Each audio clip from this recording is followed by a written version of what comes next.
Hello, gentle listener, and welcome to Nocturnal Transmissions, the fortnightly podcast that brings you dark tales, both old and new, performed by your humble narrator, Kristin Holland.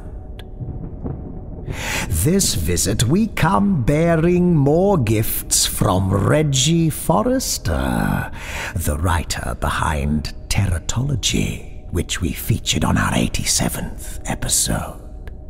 This time, however, Mr. Forrester is emerging from behind the ingenious concealment of his nom de plume, and will be appearing under his own name, Vincent Robert-Nicoud.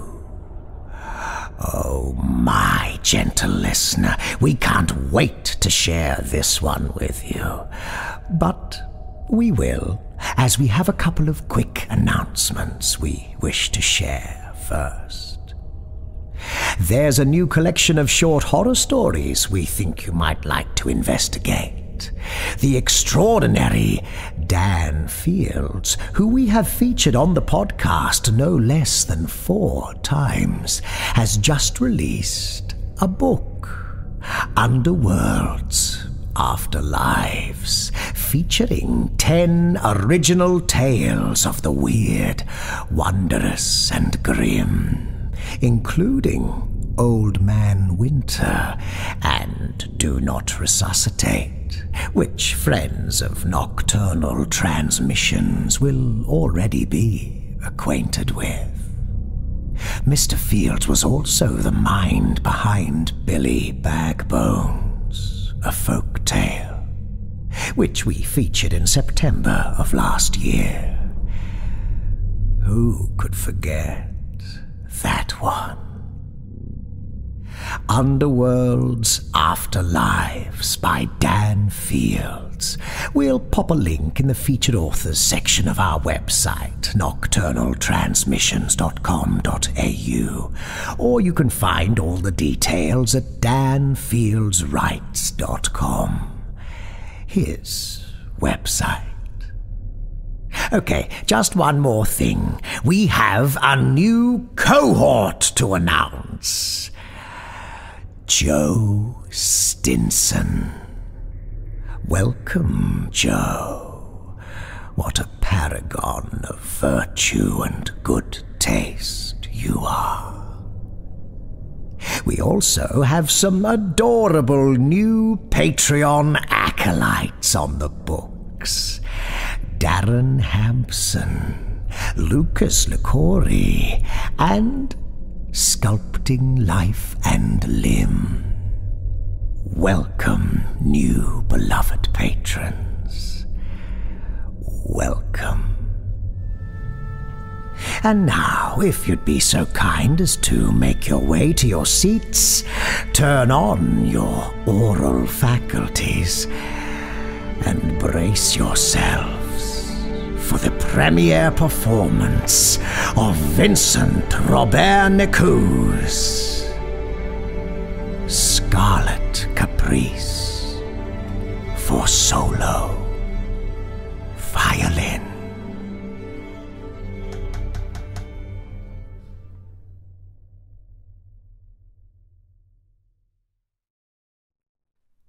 Scarlet Caprice for solo violin. Andante Misterioso, Fantasia sotto voce, Agitato Furioso. Preludio. I almost discarded the letter without opening it. As soon as I recognized the university letterhead on the top corner, I assumed it was just another contrivance to ask me for money. We are encouraging you, as a member of our valued alumni community, to help provide vital support, and so on and so forth. The usual nonsense people tell you when they think you have too much money and not enough sense. After reading the first few words, however, I realized my mistake. Apparently, and to my great surprise, my presence was requested at a one-day conference in honour of Emeritus Professor Sefton A. Kriesner, entitled From Virtuoso to Scholar, A Life in Performance. The series of talks would be followed by a formal dinner at my old college, and a musical performance at the Sheldonian Theatre, featuring some of Professor Kriesner's former students. The letter was written and signed by the professor himself. I remembered Professor Kriesner from my university days, even though he had never been my tutor. He was a towering presence in the Faculty of Music. Everyone used to say that he was a character, one of those vague descriptors that could just as easily be applied to the mildly eccentric as the frantically mad. Among his awestruck students, the prevailing sentiment about Kriesner seemed to be that he had been appointed by God, a belief that the professor himself cultivated by being as difficult and horrendous a person as one could possibly conceive. There were stories about him, as there are about all great musicians. A student once claimed that Kriesner, incensed by one wrong note too many, grabbed his violin by the neck and, brandishing it like a club, chased him around the college grounds. According to another story, he had stormed out of a TV interview when, having told the presenter that he had been earning a living as a musician since he was 5 years old, the journalist had asked whether he had been homeless before that. Why he wished me to come to his conference was a mystery that I didn't care to elucidate. But I wasn't about to forego the opportunity to rub elbows with the upper crust of the music world. Thinking about it, maybe I hoped to reignite my enthusiasm for music by paying a visit to my old stomping grounds. My younger days were behind me, and so far I had yet to flourish artistically. My achievements since leaving university could be summed up with a handful of jingles for the BBC, a few commissions for movie scores that ended up not being used, and the theme of a popular comedy show. I felt that I was yet to write my masterpiece. There had to be something else to a musician's life, something besides radio jingles, cheap movie scores, and trite soundtracks. I still hoped that I would manage to shake off my reputation as a composer of pedestrian melodies and create something new, something grand. Don't get me wrong, there was craftsmanship in my line of work, not to mention enough royalties to sustain a decent lifestyle. But I wanted to feel inspired again, to amaze and enthrall the crowds, to make my audience cry, to leave a real legacy behind me. I wanted to be a true artist. That was the long and the short of it. 1. Andante Misterioso. I decided to skip the conference talks and spent most of the day strolling around the city centre instead. Much of the city hadn't changed since I had left nearly 10 years ago. In fact, it was easy to imagine that it hadn't changed in more than a century. Year after year, decade after decade, Oxford seemed to move to the same repetitive tune of carousing young lads full of vanity and ambitions, and to that of the scowling old windbags who pretended to instruct them. I didn't belong to either of those groups, being both too old to feel the kind of puffed-up arrogance of the newly matriculated, and too young to force unquestioning respect. I sat down on a bench and jotted down parts of a melody in my notebook. There was still time before dinner. It was almost dark when I presented myself to the college lodge with my invitation. The night porter, I assumed, was leaning against the wall, a cigarette hanging from the corner of his mouth. I couldn't see his face, hidden beneath the dark shadow of his bowler hat. He carried himself with an air of scornful carelessness, lost in his dreams while puffing bluish smoke. I glanced at the heavy door and approached him with a smile. One of Oxford's most important unspoken rules for both students and faculty was never to antagonize a porter. "Hi there," I said, somewhat embarrassed and keenly aware that I was disrupting the porter's break. "I'm with the music conference, John Fawcett. My name should be on your guest list." His head tilted ever so slightly, while the rest of his body stayed motionless. I felt him staring at me, examining me, sizing me up like a butcher looks at a piece of meat. But something behind me caught his attention. "Rats," he said with obvious disgust. "Nasty little creatures. Always scurrying around, always looking for something to eat. Or fuck. Always fighting each other, oblivious to their own filth."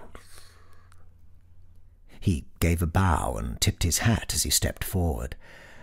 Only then did I realize how short and stubby the man really was. It was odd, I thought, that the shadow of so short a man could loom so large and grotesque on the wall behind him. Probably some trick of the light. "How may I be of service?" he said with a touch of irony.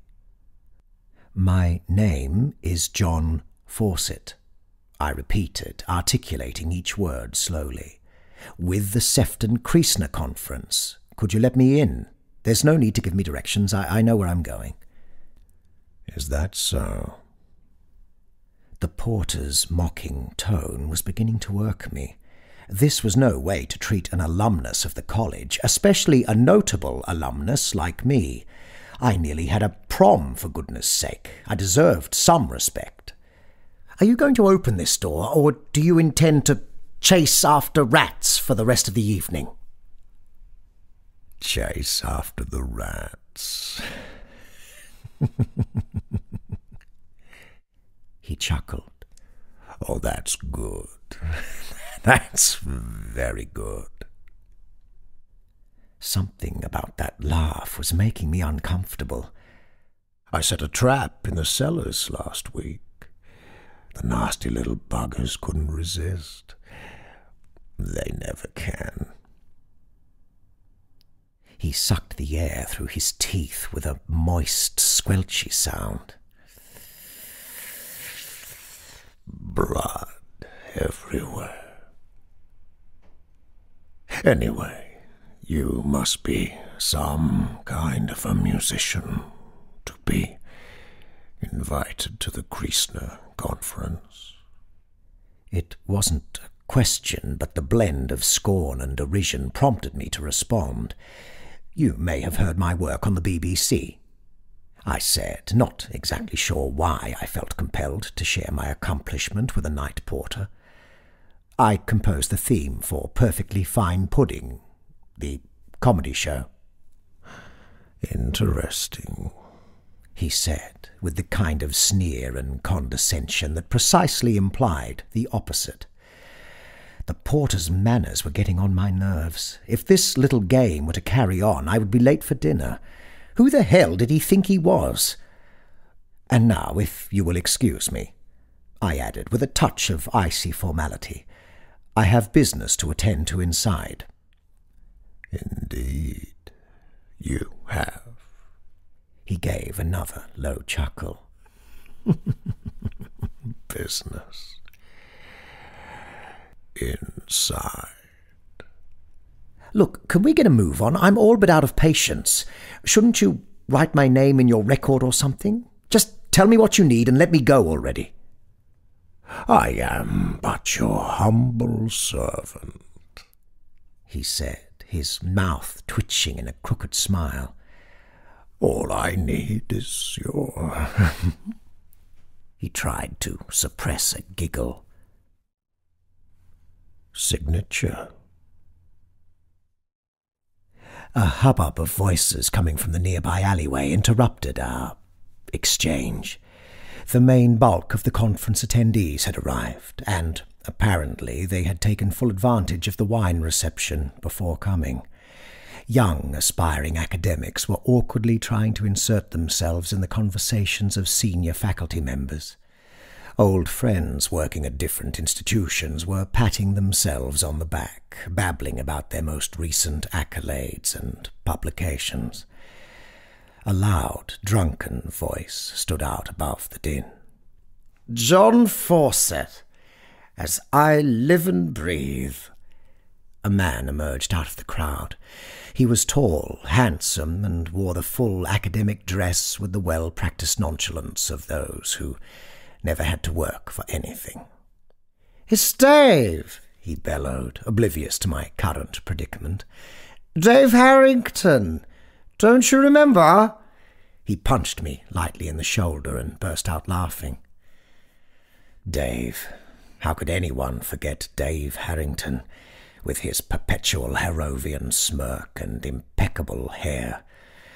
Organ scholar, full blue in fencing by the time he was 19, and, which was far worse an offence in my eyes at the time, a protégé of Sefton Kristina. How this twat could pretend we ever were friends was beyond me. "A pleasure to see you, Dave. I see you've gone up in the world." "What can I say? I can't bring myself to leave this place. But what about you? How are you getting on, old boy? How's life in public broadcasting?" It was as nice a way as one could possibly contrive to imply he knew all about my rocky career and questionable artistic choices. So very charming and familiar, so very proper.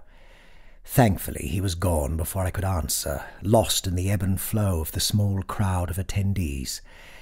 I followed the group inside, casting a last glance over my shoulder toward the night porter, but there was nothing but a cloud of bluish smoke where he had been standing. Nothing to fret about, but a strange encounter all the same. Somehow I couldn't shake off the feeling I was still being watched. I spent most of the dinner listening to my neighbours as they were discussing some technical aspects of Bach's counterpoint. Needless to say, I was bored out of my mind, and I was beginning to wonder why I had bothered coming.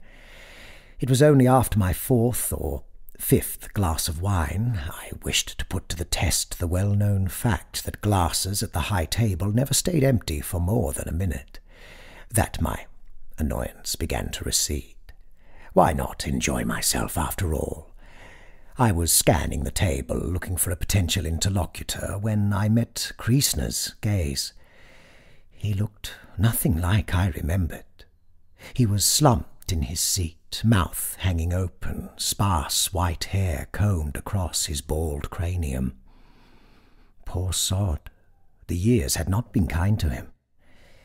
He was staring at me with dark, sunken eyes and a perplexed expression, something between irritation and bewilderment. After a while I waved at him in the hope of clearing out any embarrassment. He gave me a slow, purposeful nod in response. It wasn't until second dessert that I had the opportunity to talk to him. All the conference attendees were heading to the senior common room to drink port and snuff tobacco when Kristina caught up with me and grabbed my arm. "How marvellous that you've come." His voice was reedy and elderly. He sounded nothing at all like the bellowing tyrant I had known as a student. "Well, I'm just touched that you remembered me, Professor." "Why, of course I remember you very well. I think Mr. Faulkner, is it? No, James Fosket, I believe." "It's John Fawcett." "Indeed, so you are. John Fawcett," he repeated, rubbing his chin. Excellent. Excellent. To think that this feeble old man once held the key to succeeding in the music world. I doubted he could dazzle an audience any more, but he was almost certainly as connected as ever. Professor, I said, interrupting the awkward silence, maybe you'd like to have a look at my latest compositions. I've been working on something that you may enjoy. Eh? What? He glanced at the notebook in my hand. You should come round to my quarters. Second staircase in the chapel quad, top floor. Why don't you join me there after dinner? Do you mean to say after second dessert? We've just finished eating dinner.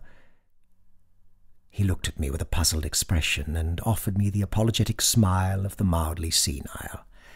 Of course, after second dinner or dessert, whatever you like. But don't be too tardy. I'm too old to stay up late in the night. For the next hour I could barely contain my excitement. That was it, I thought, the opportunity I was waiting for since I had left university. A man of Kristin's standing could make or break a career. I couldn't stop fretting about the rendezvous. If only I had more time to prepare. How much should I say about my previous achievements? What kind of piece would trigger his interest? Will he ask me to improvise something for him? I could play the violin at a decent level, but Kristin was notoriously demanding. What if he changed his mind? What if he took me for somebody else? The man was clearly at the end of his rope. He seemed confused, demented even. After the last toast, I snuck out of the senior common room and strode across the college grounds towards the chapel quad. The ivy-covered walls rustled in the night breeze. The moon was shining behind the dreaming spires. I climbed a steep and narrow stairway, walked down a wood-panelled corridor covered with portraits of college benefactors gazing at me through golden gilded frames, and rang an antique-looking doorbell. Kristin appeared almost instantly. Standing under the low door frame, he had regained some of his mystique and seemed less of a diminutive old man. He wore a navy-blue jacquard dressing gown over a white shirt and silk ascot. This foppish display was but a faint reflection of the kind of man he had been during his glory days as a celebrated virtuoso. I could only vaguely remember why he had stopped playing. Some kind of incident involving a religious fanatic, a crowbar and a violin. A Stradivarius, maybe. Or was it a Guarneri? The assault had been brutal, and Kristin had used his right arm, his bowing arm as he called it, to protect the instrument. Although he had made a full recovery, this event had marked the beginning of his gradual disappearance from the concert halls. It's off-key, you know, he said with a meaningful look.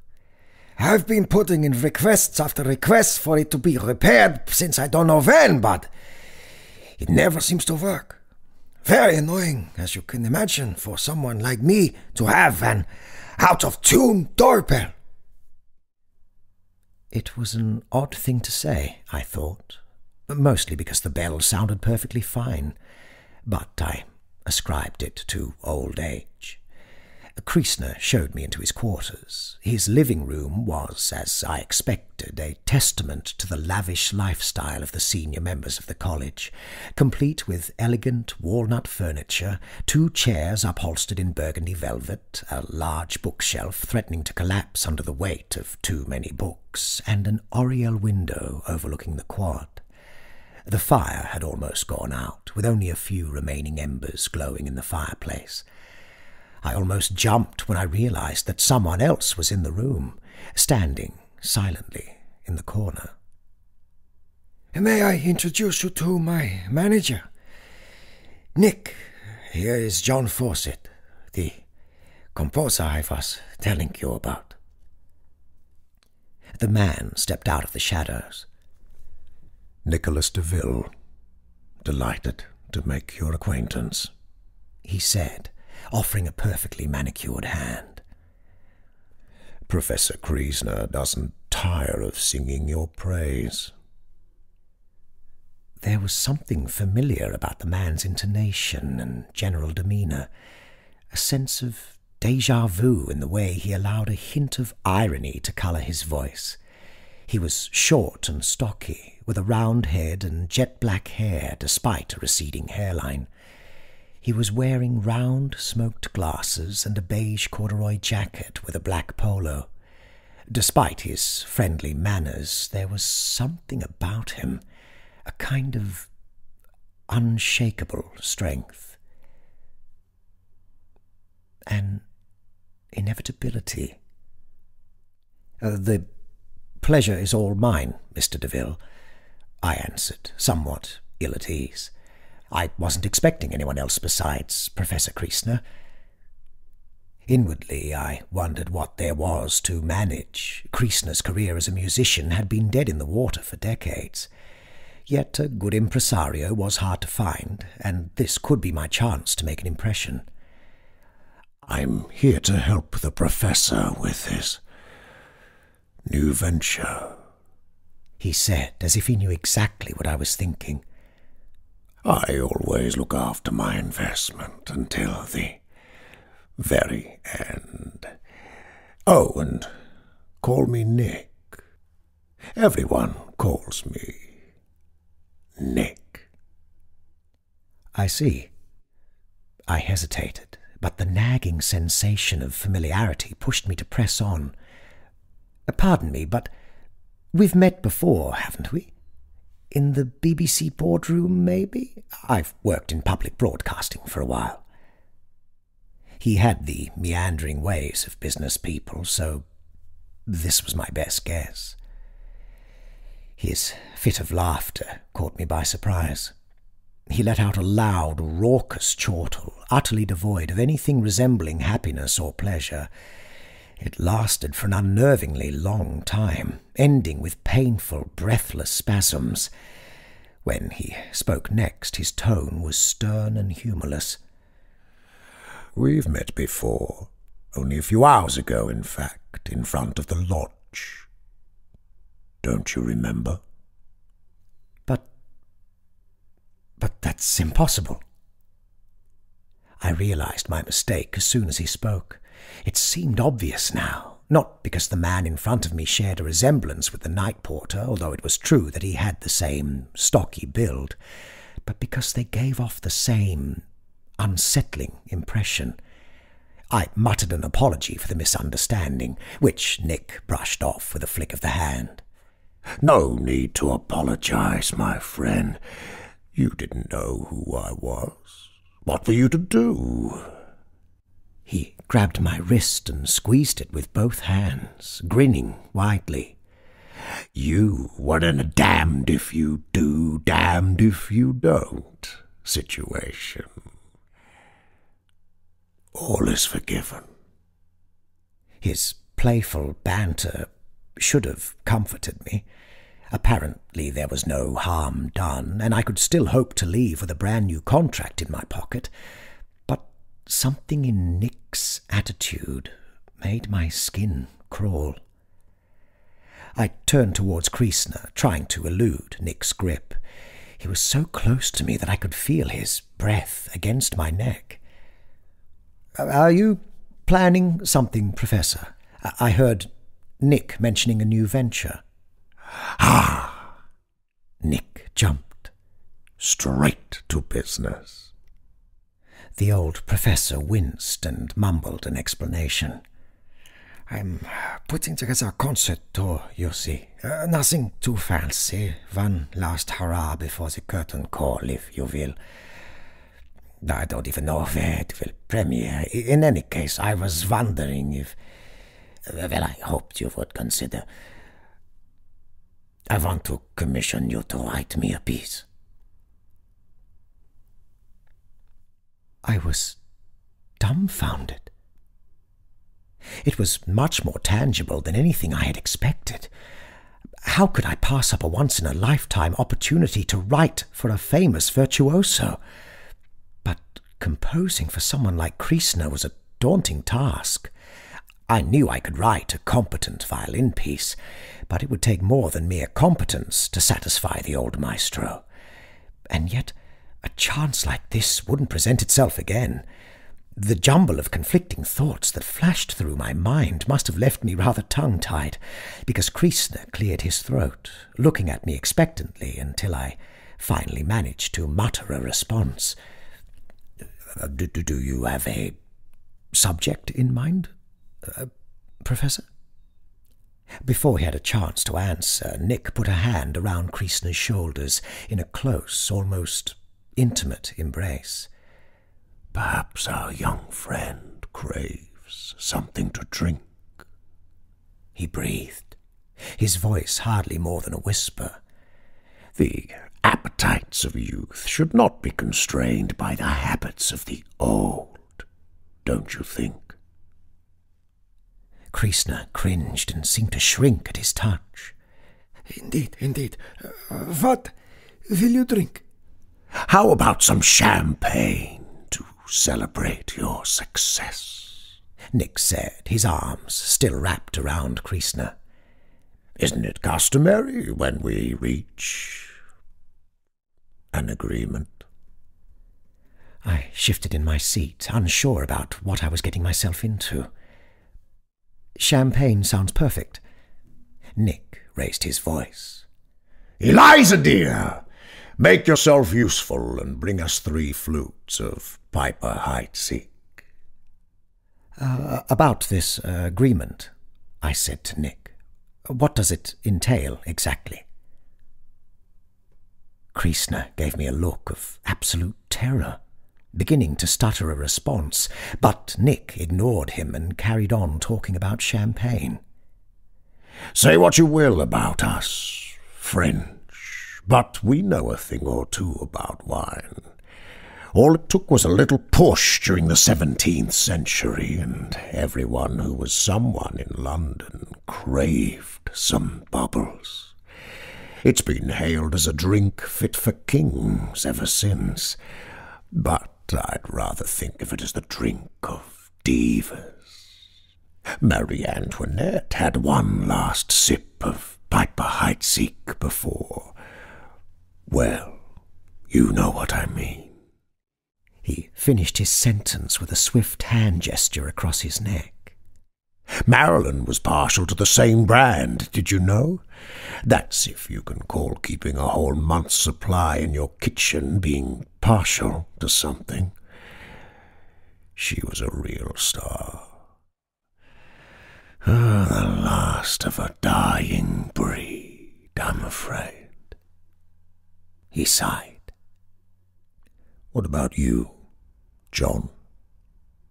Who's your muse? Before I could answer, a door at the other end of the room opened and a woman appeared. She must have been in her 20s or early 30s. It was hard to distinguish her features in the dim light of the living room.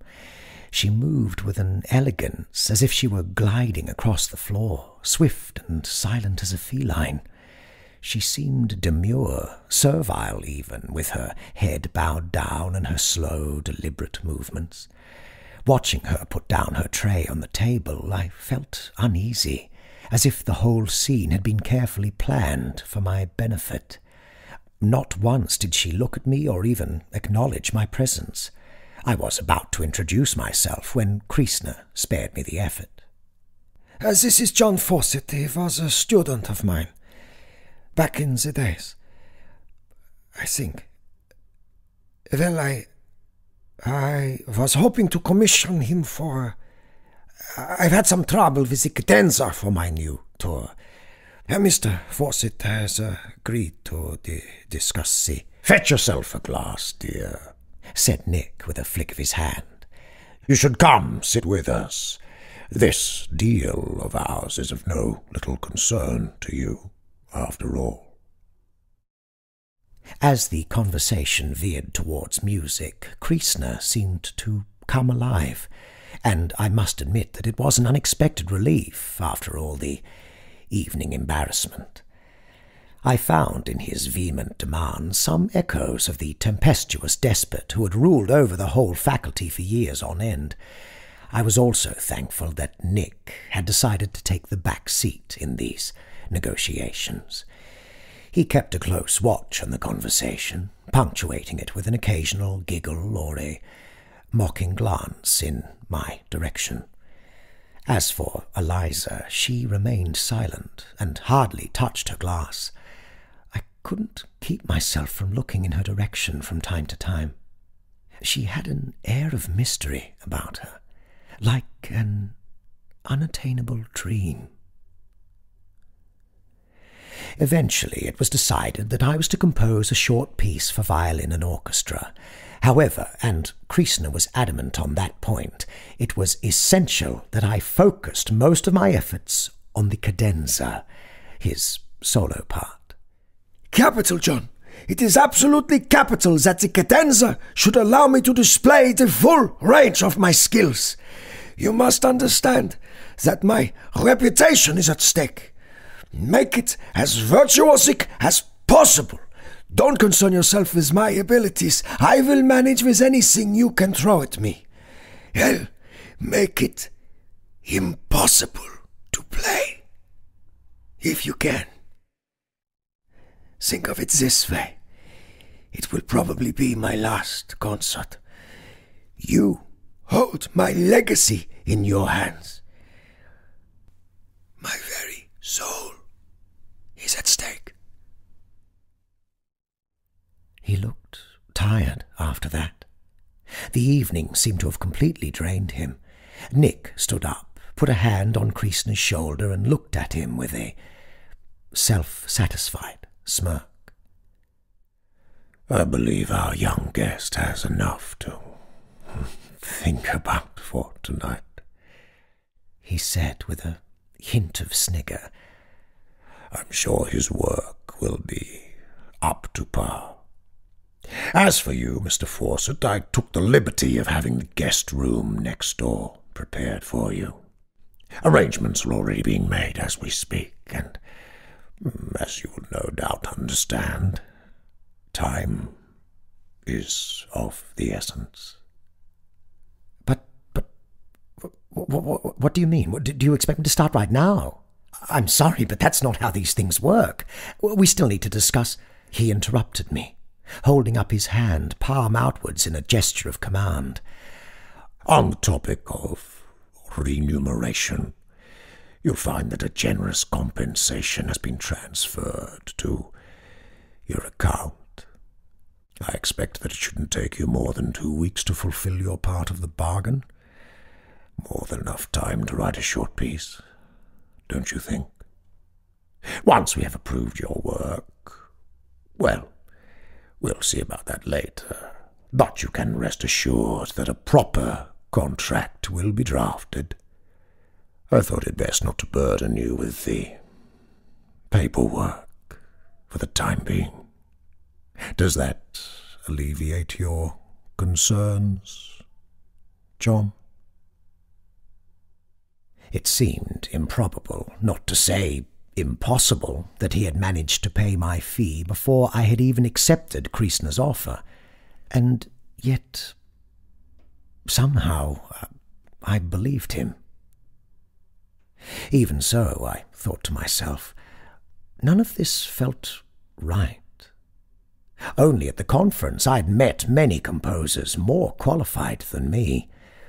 Why commission such a specialized piece from someone like me? The more I thought about it, the less it made any kind of sense. I think it's best if I take some time to ponder over it before committing to the project. How about I come around in a few weeks with some fresh ideas? We could start from there if you're still interested. Nick had crept up behind me without a sound. He leaned forward, putting a hand on my shoulder. Picture this, he whispered in my ear. The long-awaited return of celebrated virtuoso Sefton Kristin, opening at the Albert Hall, in front of all the foremost music critics. And you could be the one responsible for the main event, the pièce de résistance. You could be hailed as the new Brahms, or as the new Mozart. I don't think I can do it in just 2 weeks. Nick's tone hardened. You must. You don't understand. I let out a brief, nervous laugh. You can't rush inspiration. I felt long, cold fingers squeezing the base of my neck, and sharp nails digging into my flesh. "It is no laughing matter," he howled. "You drink my wine, you eat my food, you shake my hand. How dare you dismiss my proposal? Have I not offered you money, fame, and all that your heart could desire? How dare you turn your back on me?"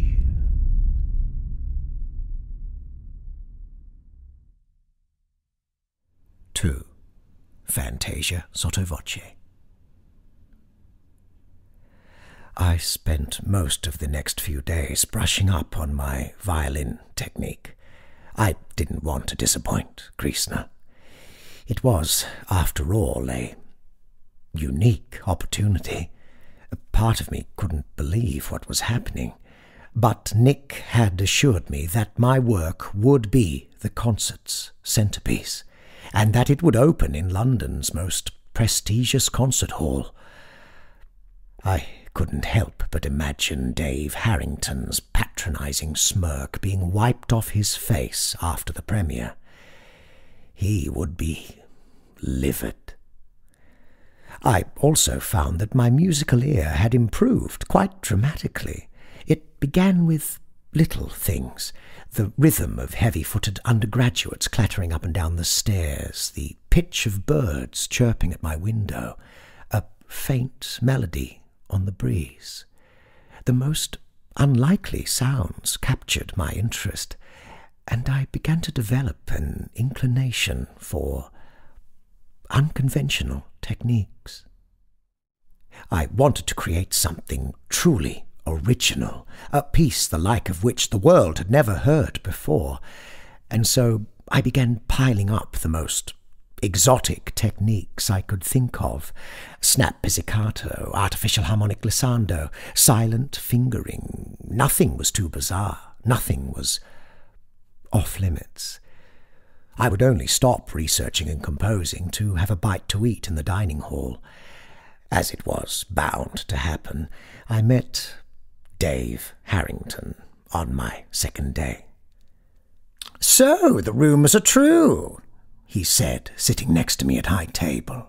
"You've decided to come back with us for good, old boy.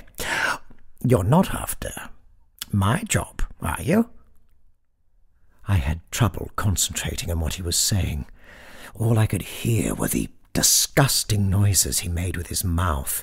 It was repulsive, lips smacking, wet tongue slurping, teeth chattering and chewing. I couldn't think about anything else. Eventually, and with much irritation, I told him everything, if only to cover his revolting noises. I told him about the night of the conference, about Kristin's new venture, and his manager, Nick. I would have wanted to boast about the whole affair, but part of me simply needed confirmation that this wasn't a dream or some kind of hoax. As my story progressed, I could see his attitude shifting from cheerful to disconcerted, until, as I was reaching the end, he became sullen. "Come on, you could at least pretend to be happy for my success. I know it must be quite a shock for you to learn that Kristin had picked me to compose for him, but it's not like you need the exposure." "You don't understand." Dave's voice had turned cold. "It's not the first time Kristin has mentioned this project. He's been at it for years, each time with a different candidate. Even I have been offered the commission at some point." "So you're claiming I'm his last choice?" I know what you're thinking. I'm only good for radio jingles and cheap shows. Is that it? Is that the best insult you can muster? I'm not claiming anything. I'm certainly not trying to imply anything about your talent or integrity as a composer. This performance Kristin told you about, you realise it may never actually happen. That's not what his manager is saying. He seems quite confident that it will go through as planned. He even offered me to sign the paperwork straight away. Admit it. You're jealous that I got the contract in the end. Just be careful. I know Kristin looks like a shadow of his former self, but the old tyrant is still in there. I wouldn't trust anything he says. Same goes for that manager of his. It wasn't long until the noises woke me up at night. Darkness accentuated the presence of little sounds everywhere. Nothing particularly distressing or out of place, just a litany of creaking floorboards, tiny feet scurrying, scratching claws, rattling pipes among other clicks, sighs and hisses all around me, almost threatening to swallow me. Most of them I could easily identify. The others I tried my best to ignore. It was even worse when the sun was up. I kept the windows closed and the curtains drawn in a vain attempt to shut out the noises from outside. This racket was seeping into my work. I felt a deep-seated need to transcribe the jarring sounds that were tormenting me. My outline a discordant jumble of screeching, grating, and rasping noises. I was desperate for more time, but unwilling to confront Nick and face his anger. It was mid-afternoon on my 5th day when 3 knocks on my door pulled me out of my work. "Come in," I said, without trying to hide my irritation.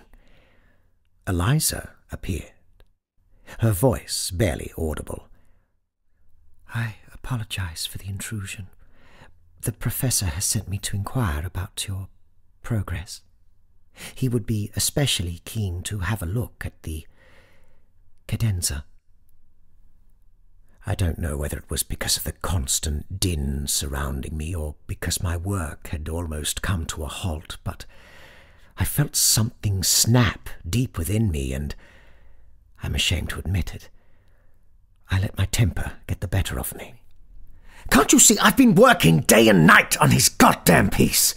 He can have a look once it's ready, and no sooner. You know what would make me finish faster? No more interruptions while I'm working, and no more pestering me about his precious cadenza. You tell him to go to hell. Him and his bloody cadenza!" I regretted my outburst as soon as I saw her face. She looked sad and concerned rather than angry. "I'm sorry, Eliza. Can I call you Eliza? I didn't mean to. These things take time, you know. Let me gather my notes and I'll join you in Professor Kristin's room." When I came in a few minutes after Eliza's visit, I found the old man sitting in his chair, lost in thought. I tried not to show that I was disappointed by Eliza's absence. I wanted her to see my work. I thought, maybe a bit naively, that my creation would be enough to redeem myself after my tantrum. I waved the manuscript in front of Kristin's face. He finally acknowledged me.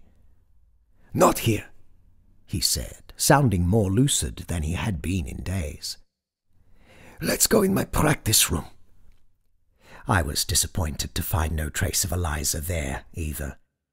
The practice room was small, barely large enough to fit a piano and a glass-fronted cabinet. It was sparse and looked like a relic of the olden times, with exposed beams, a sloped ceiling, and a tiny window overlooking the rooftops. "Where's Eliza?" I asked. "I thought she would be joining us." A remarkable woman, isn't she? She's been my accompanist for almost 9 years. I wonder how she's managed to put up with me all this time. Part of it must be about the music, I suppose. It didn't matter what little horrible things I was telling her. She would always help me with transcriptions and play the piano. Until it got out of tune. Very annoying, let me tell you, to have an out-of-tune piano. Never managed to get it right again. Anyway, she's got the patience of an angel. And, well, I believe you've noticed her other qualities.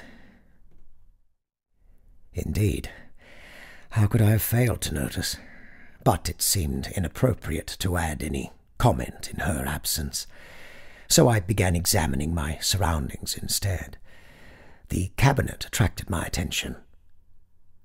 Is that what I think it is? Could it really be? No, it was impossible.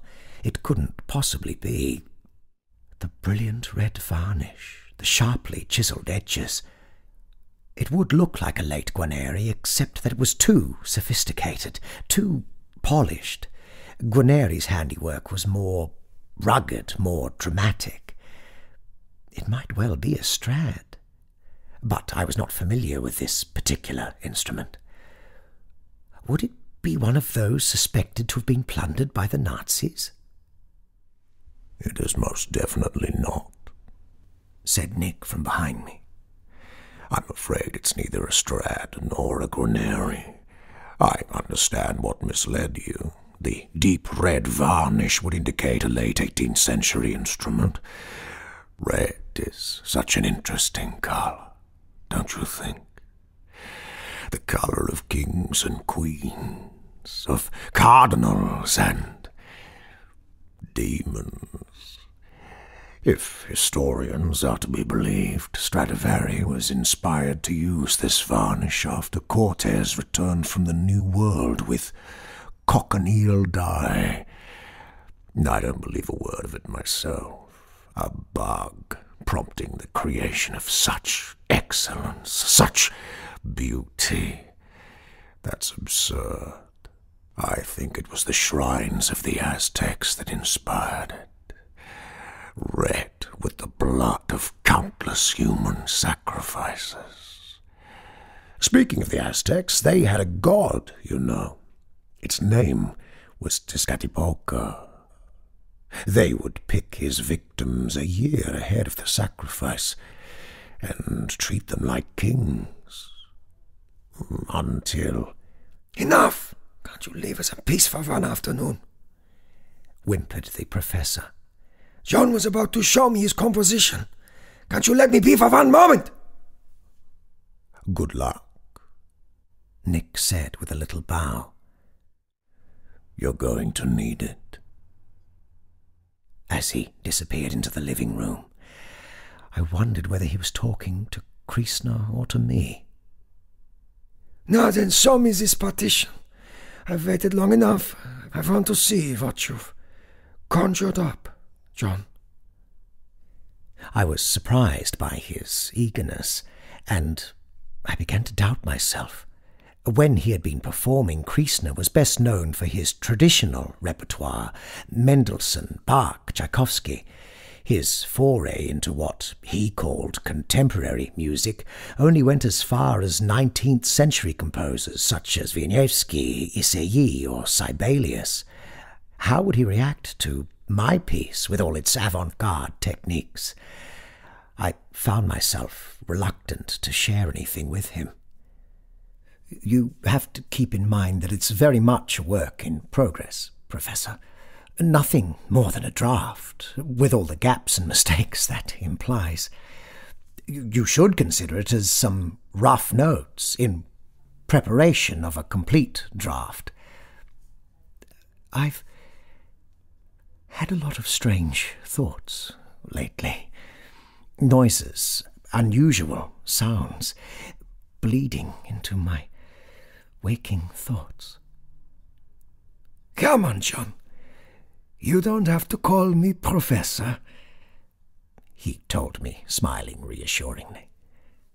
Don't worry if it's not perfect yet. I can help you with it. And I don't care whether you're inspired by an ex-girlfriend or a dented tin of ravioli. My job is to work out what that E-flat is doing there, and to put it where it needs to be. Believe it or not, I know a thing or two about music myself.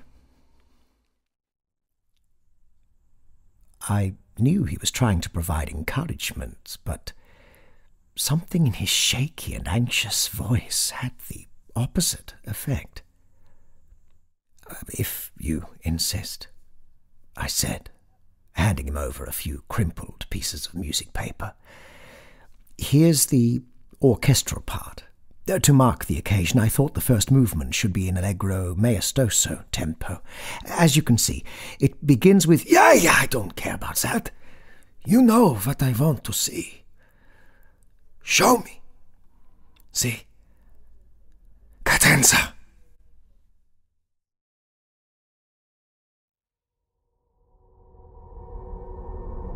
That concludes part 1 of our 2-part presentation of Scarlet Caprice for solo violin by Vincent Robert-Nicoud. Join us next episode for our concluding chapter. This episode of the Nocturnal Transmissions podcast was brought to you with the generous assistance of our Patreon subscribers. A particular thank you goes out to our esteemed cohorts: Abaddon, Rachel Brown, Sam Bell, Alex Brewis, Alicia Townsend, Robert Troy Hampton Peterson, Michael Wood, Stephanie Saloka, J.B., Evan Dooley, Adam, Barry Jones, Berna, and Joe Stinson. And of course, our executive cohort, Eugene Petrie. All non-public domain stories are featured with the permission of the authors. All voices and production are concocted by Kristin Holland. Until our next installment, watch the skies, fear the dark, and don't trust anyone, especially yourself. Good night, gentle